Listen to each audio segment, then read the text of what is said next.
Bienvenidos al Consejo Argentino para las Relaciones Internacionales. Durante esta sesión académica contaremos con la presentación del libro del doctor Alberto Edgardo Dojas, titulado Amenazas, Respuestas y Régimen Político entre la legítima defensa y la intervención preventiva. Respondemos por el tamaño, no que está acá arriba porque no entramos en la mesa, nada más que por eso. El cual será comentado por el doctor Santos López Uriburu, en representación de UDEVA,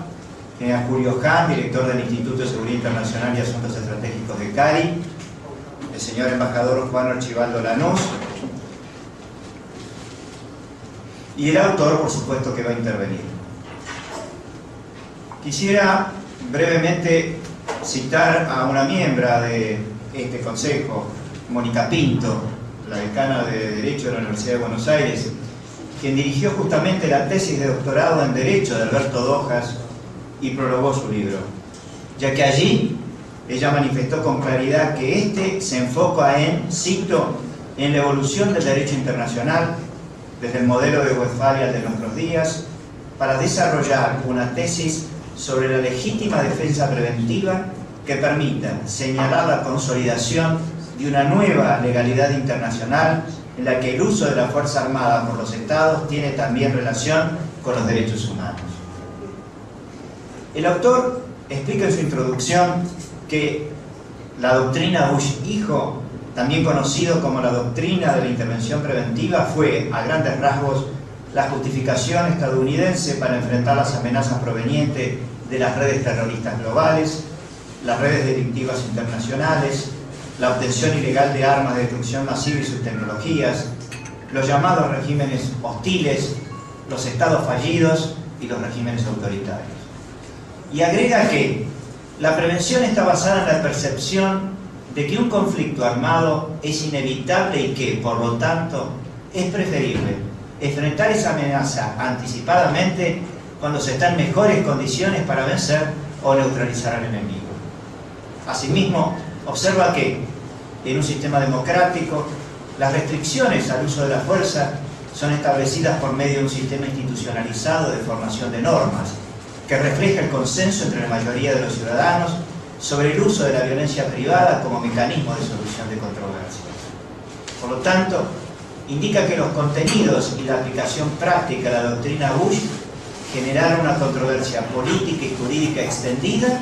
y profunda, ya que ésta contradecía dos acuerdos básicos de la segunda posguerra. Y cito, por un lado, el régimen político dejaba de resultar indiferente e inmodificable por la intervención armada de terceros países, y por el otro, la existencia de una amenaza consumada, tangible y verificable dejaba de ser un requisito para el uso de la fuerza. En este contexto, el autor intenta dilucidar la naturaleza de estas nuevas amenazas que justificarían la intervención preventiva,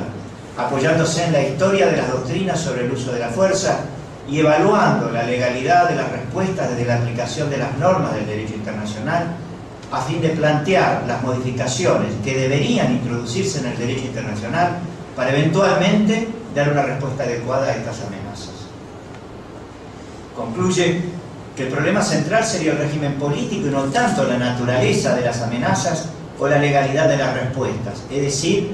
que no amenazan las armas sino la naturaleza del régimen que las posee.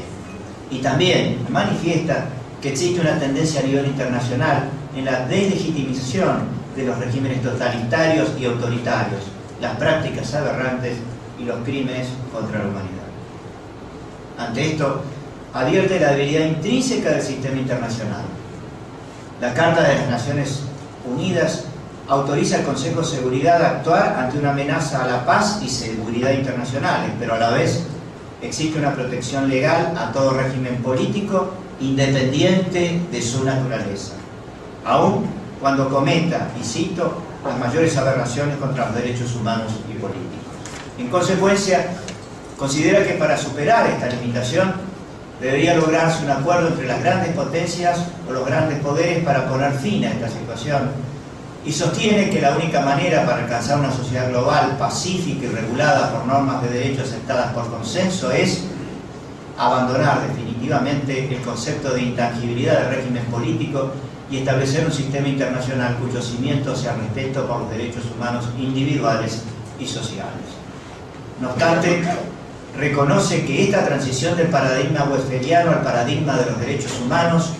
depende de la evolución de un conjunto de variables que están por fuera del derecho internacional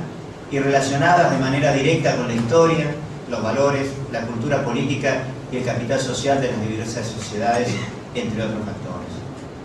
Finalmente, Doha formula una estimación del paradigma del uso de la fuerza para los próximos 10 años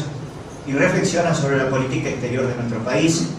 cito, para que pueda desarrollar una política activa en el escenario internacional en defensa del sistema democrático y el reconocimiento de los derechos inalienables de la persona humana. En este sentido, me parece que se trata de un interesante y detallado trabajo que ilustra la compleja e intrincada relación entre las amenazas a la seguridad internacional, las respuestas a las mismas y el rol del derecho internacional, aquel conjunto de normas y reglas que la comunidad ha acordado con el fin de dar un orden al sistema anárquico en el que coexisten los estados. Quisiera aprovechar esta ocasión para felicitar al autor por esta obra, que considero un aporte académico valioso y cuyo contenido resulta de gran utilidad, particularmente en estos tiempos en que, tanto a nivel político como académico, es amplio y profundo el debate en torno a la responsabilidad de proteger y se encuentran en tela de juicio las intervenciones por motivos humanitarios. Antes de dejar en uso del piso a los señores oradores, quería decir que para el Consejo esto constituye un motivo de, creo yo, de legítimo orgullo. Una vez más, la responsabilidad de proteger los derechos humanos, aquello que a lo largo de los años en esta tribuna se llevó adelante, las últimas discusiones sobre los acuerdos dentro de la propia Latinoamérica respecto a cómo implementamos este tipo de medidas. Veo aquí algunos de los expositores que con invitados brasileños también estuvieron aquí presentes, van constituyendo una doctrina. Y creo que este libro de hojas es un aporte sustantivo a ello. Creo que realmente, Alberto, marca un estadio de la discusión en el que la Argentina, a lo largo de los tiempos, con políticas de Estado que se han sostenido, ha tenido una participación y aportes realmente significativos. Por todo ello, gracias a ustedes, gracias por la presencia y nuevamente yo les pido un aplauso para el autor.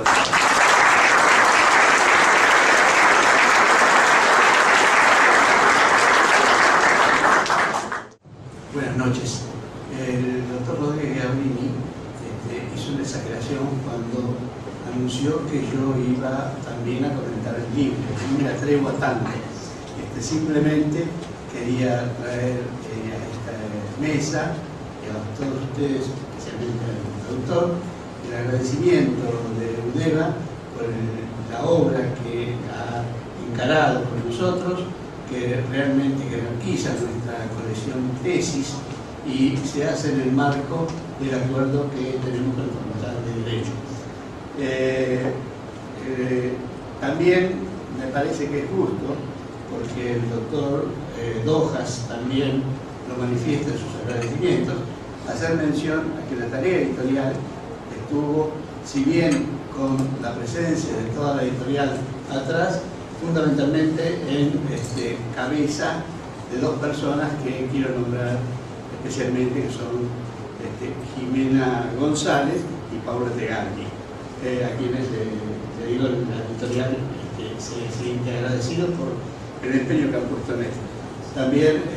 Viviana Kurland siempre nos ayuda, está acá y es una eficiente colaboradora. Bueno, finalmente, lo único que queda es reiterar la vocación de la editorial universitaria de Buenos Aires en seguir por este camino, buscar todas las obras que sean de interés para todos y mantener en pie ese lema que fue de nuestros fundadores, que es libros para todos. Muchas gracias.